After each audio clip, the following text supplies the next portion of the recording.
श्रीमद् भगवद गीता अध्याय 6 ध्यान योग आत्मसंयम योग के श्लोक और उनका सारांश निम्नलिखित है। अध्याय 6 ध्यान योग के श्लोक। 1 श्लोक 6.1 योगी युंजीत सततमात्मान रहसी स्थित एकाकी यच्चित्तात्मा निराशीर परिग्रह।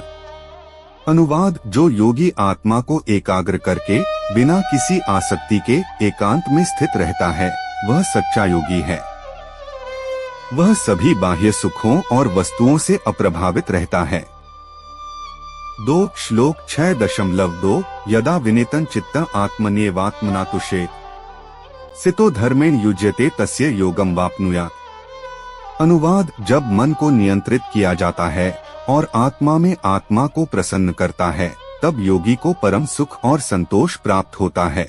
ऐसे व्यक्ति को सच्चे योग का अनुभव होता है। 3 श्लोक 6.5 उद्धरेतात्मनात्मान नात्मानमवसाद्ये आत्मैव ह्यात्मनो बंधुरात्मैव रिपुरात्मन।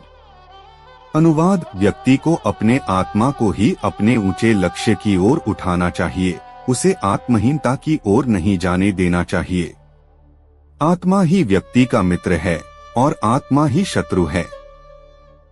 4 श्लोक 6.6 बंधुरात्मात्मनस्तस्य येनात्मैवात्मनाजित अनात्मनस्तु शत्रुत्वे वर्तेतात्मैव शत्रुवत्। अनुवाद जो व्यक्ति अपने आत्मा को नियंत्रित कर लेता है वही आत्मा का मित्र है, लेकिन जो आत्मा को नियंत्रित नहीं कर पाता वह शत्रु के समान होता है।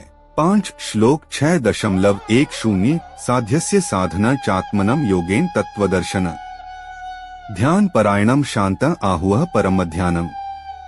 अनुवाद वह योगी जो ध्यान में पूरी तरह डूबा हुआ शांत और आत्म साक्षात्कार करने वाला होता है उसे सच्चा ध्यान योगी माना जाता है।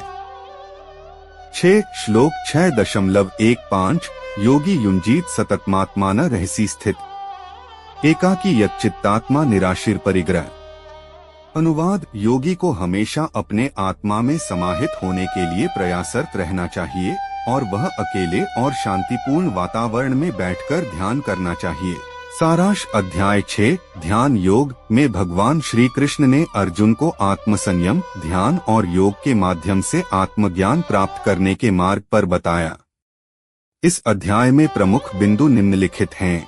ध्यान का महत्व ध्यान द्वारा ही आत्मा और परमात्मा के बीच के संबंध का ज्ञान प्राप्त होता है। योगी का मन हमेशा भगवान में एकाग्र रहता है। आत्मसंयम जो व्यक्ति अपने इंद्रियों पर काबू पाता है वही सच्चा योगी कहलाता है। आत्मसंयम से ही शांति और संतुलन प्राप्त होता है। समान दृष्टि योगी सभी में परमात्मा का दर्शन करता है और सबका सम्मान करता है। उसकी दृष्टि में सभी समान होते हैं। सच्चा योगी वह है जो न केवल अपने कर्मों को निष्काम भाव से करता है बल्कि आत्मा को जानने और परमात्मा से एकाकार होने के लिए निरंतर ध्यान करता है। इस अध्याय में श्री कृष्ण ने योगी के जीवन के प्रमुख गुणों को और उसके लक्ष्य को स्पष्ट किया है। साथ ही ध्यान के अभ्यास के द्वारा आत्मा की मुक्ति की दिशा में मार्गदर्शन किया है।